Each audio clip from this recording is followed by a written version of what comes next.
বিয়ের ব্যাপারে ছেলের বেতন 10,000 হলে কত টাকা কাবিন করা উচিত? মেয়ের পক্ষ 10 লক্ষ টাকা কাবিন করতে বলছে, এখন ইসলামী দৃষ্টিতে কি করা উচিত? ভাইরা আমার, এটা আমাদের দেশে একটা বড় রোগে পরিণত হয়েছে, মহামারীতে পরিণত হয়েছে।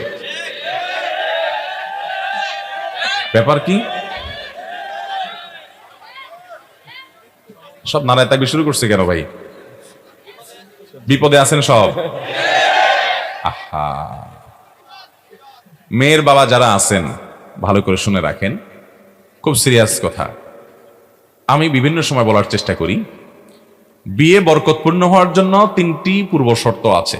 কোরআন এবং হাদিস ঘাঁটলে, আমাদের বর্তমান অবস্থাকে রিয়ালাইজ করলে, গবেষণা করলে প্রতীয়মান হয় যে 3টি বিষয় আছে, যে বিষয়গুলো থাকলে বিবাহ বরকতময় হবে। আমি সবসময় বলার চেষ্টা করি, ভালো করে শুনে রাখেন, মহরের পরিমাণ বেশি করার মধ্যে বিয়েতে কোনো বরকত তো নিহিত থাকেই না, কল্যাণ তো থাকেই না, বরং উল্টাটা।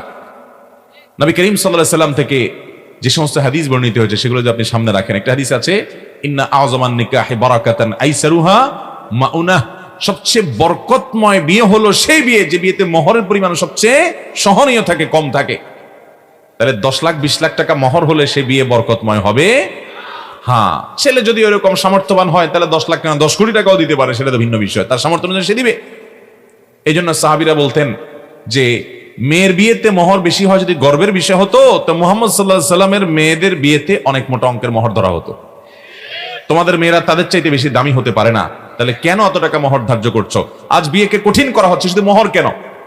বিয়েতে এতগুলো বাজার লাগবে, না হলে ছেলেকে খোঁচাখুচি করা হবে, এত সব মানুষ খাওয়াতে হবে, না হলে বিয়ে করতে পারবে না। বিয়ে মানে একটা মহা কঠিন কাজ, ঠিক না বে ঠিক? শুধু আমাদের দেশে না, গোটা পৃথিবী আজ এই দোষে দোষী হয়ে গেছে। আপনি মধ্যপ্রাচ্যে চলে যান, সৌদি আরব, কুয়েত, কাতার, মধ্যপ্রাচ্যে যারা আছেন তারা জানেন, আমি ছিলাম, আমি জানি যে সেখানে বুড়া বড় হয়ে যাচ্ছে ছেলেরা, বিয়ে করতে পারে না, কারণ বিয়ে করতে এতগুলো টাকা লাগে, 1 বস্তা টাকা লাগে। অনেক বুড়া আছে, তার পয়সা কড়ি আছে, সে বিয়ে করতেছে একটার পর একটা, ভালো শরীর জায়েজ করছে, সে করতেই পারে, তার রাইট আছে। কিন্তু অনেক ছেলে ফেলে আছে সারা জীবন কামাইতে কামাইতে সে বিয়ে করতে পারে না। বিয়ে যত কঠিন হবে জেনা তত, বিয়ে যত কঠিন হবে জেনা তত, আর জেনা যত সহজ হবে সমাজে, মেয়ের বাবারা এই দায় থেকে তারা এড়াতে পারবেন, ছেলের বাবারাও এড়াতে পারবেন না, কারণ তারা ছেলেকে বিয়ে দিচ্ছেন না পায়ে দাঁড়ানোর নাম করে। বাবারা বিয়েকে সহজ করেন। আমরা আমাদের কথা যদি বলি, ভাই আপনার বিয়ের মোহর কত ছিল?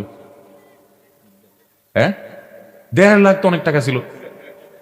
কবে বিয়ে করছেন আপনি? কত বছর হয়েছে? 10 বছর আগে 1.5 লাখ টাকা বেশি হয়েছে। আপনার শ্বশুরও বেশি করছে আপনার বিয়ে।